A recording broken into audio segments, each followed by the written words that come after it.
We're talking conservation. This podcast is a collaboration between the Conservation Technology Information Center, the Minnesota Soybean Growers Association, and the Red River Farm Network. I'm Don Wick, and our guest is Dan Coffman. Dan is a soil health specialist for Minnesota with the Conservation Technology Information Center. He leads Farmers for Soil Health, that program here in Minnesota. Dan, welcome. Appreciate the chance to connect. Yeah, thanks, Don. Thanks for having me on today. For me and for our audience, tell us a little bit more about your background. Yeah, so I from Nicollet, Minnesota here, so south central Minnesota, where I also farm. We farm a couple hundred acres, and we've been using soil health practices on our farm here for the last 5 years. Utilize no-till and strip-till and cover crops for the last 5 years here, and we also dabble into a little bit of organic production. So been around the soil health arena for quite some time. My dad was a district conservationist for the NRCS, so growing up I was, kind of involved in all those conservation practices, even though, 25 years ago cover crops weren't the thing, but they have definitely came a long way since then. Boy, they sure have. Tell me about this program that you're leading this effort here in Minnesota. Yeah, so a little bit of background on the Farmers for Soil Health program. It's part of a Climate Smart Commodity Grant, and it was actually one of the largest at $95 million. So there's basically 4 major partners in the grant.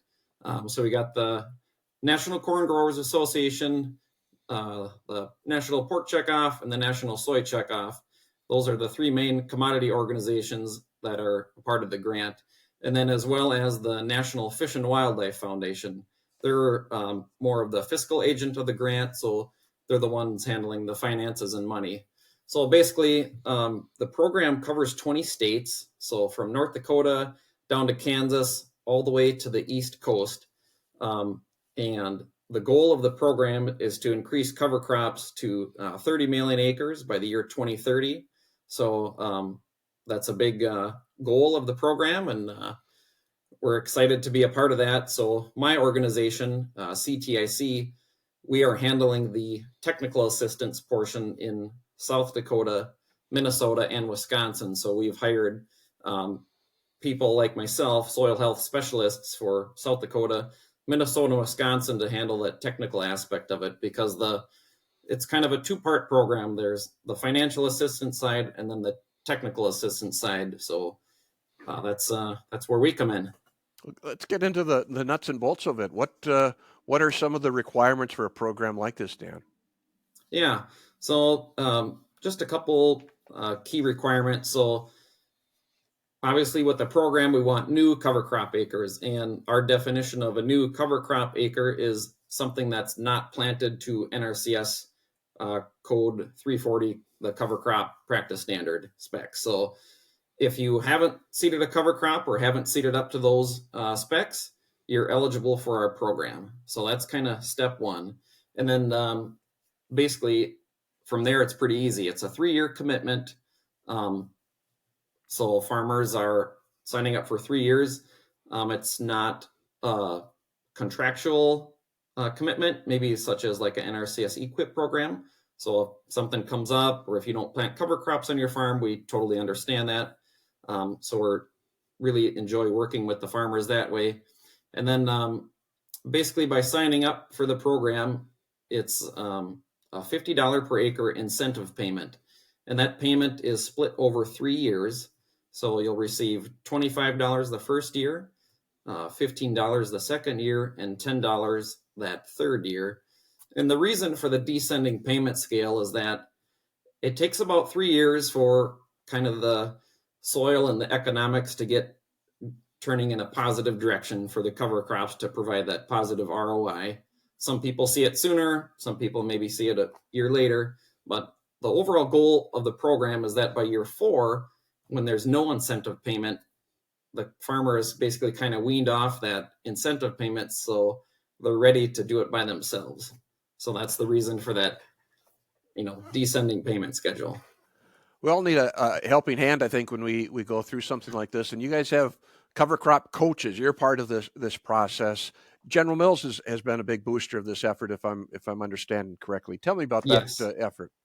Yeah. So I guess we all know in the farming world that there's a lot of complexities with everything in agriculture. So especially when this technical assistance side comes into play, you really need somebody to help you, kind of mentor you along, tell you what to do or what not to do, so that the guys trying cover crops for the first time have a good success and want to continue the practice. So yeah, we received a general grant, great support from General Mills for this program. So we've deemed the people we've hired cover crop coaches.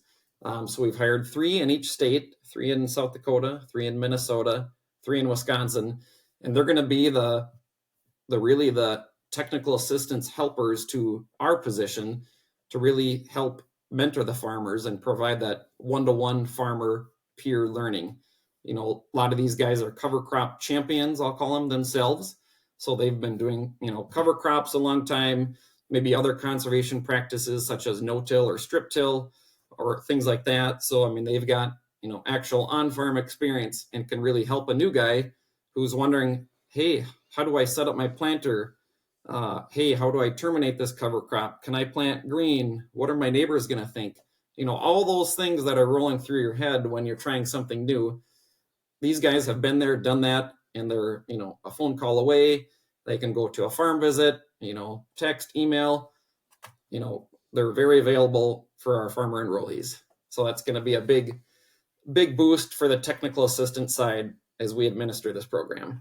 Sounds like that easy button that we all need once in a while, right? Definitely. So, how does the enrollment process itself work? The enrollment process is quite simple.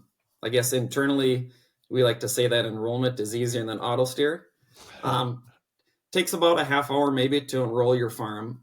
So the first thing we'll do is we'll have to log in, create an account for the farmer.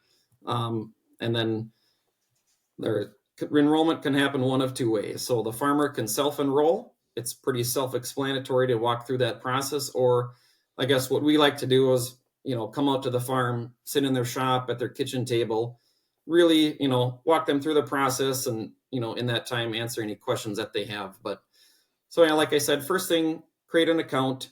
We'll select the fields that the farmer wants to enroll in the practice. And then we have to select, some tillage practices that they're going to do, cover crop species that they're going to plant on that field. And then there's a few self-verification questions. And then the farmer hits submit and they're enrolled. So it's a very instant, quick and easy enrollment process. The program was designed by farmers for farmers, hence the name Farmers for Soil Health. So it's very farmer friendly that way. I even saw something about a retroactive sign up. Tell me about that. Yeah, so the program just rolled out in the fall of 2023.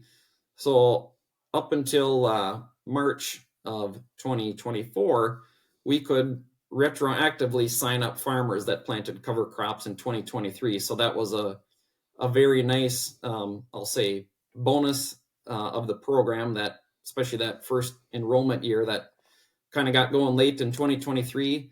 And yeah, we ran across a lot of guys at, trade shows this winter and that said, hey, I planted covers last fall and, I just seeded a light rate. They weren't to NRCS specs, and we signed a lot of guys up that way. So it was nice to have that extra couple months to get those guys signed up for the 2023 cover crop year.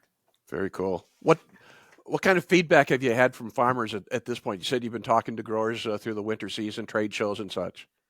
Yeah, so the feedback we've received has been really excellent so far. Farmers love how easy it is to enroll. I've had quite a few guys enroll themselves. So that's just, kind of goes to show how farmer friendly it is.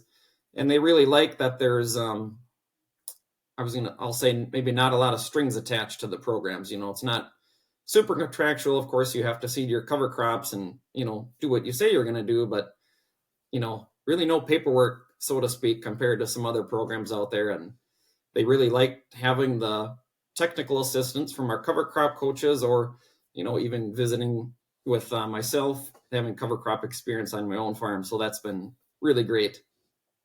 So if folks want more information, where can get those details? They can reach out to me, uh, Dan Coffman, Coffman at ctic.org. You can Google farmersforsoilhealth.com, and you'll be able to select, your state and who your technical assistance representative is. So, yeah, get a hold of us, and we'd be happy to chat and see what's going on in your farm and if we can make cover crops a fit. Very nice. Great program. Any final thoughts before we wrap up here, Dan? Just let folks know, the enrollment period for 2024 is open right now. We can sign you up anytime, I guess even after you've planted cover crops this fall. So get a hold of us and let's have a talk. Fantastic. Dan Coffman, our guest. We're talking about the Farmers for Soil Health program. The podcast, of course, is a collaboration between the Conservation Technology Information Center, Minnesota Soybean Growers Association, and the Red River Farm Network. I'm Don Wick.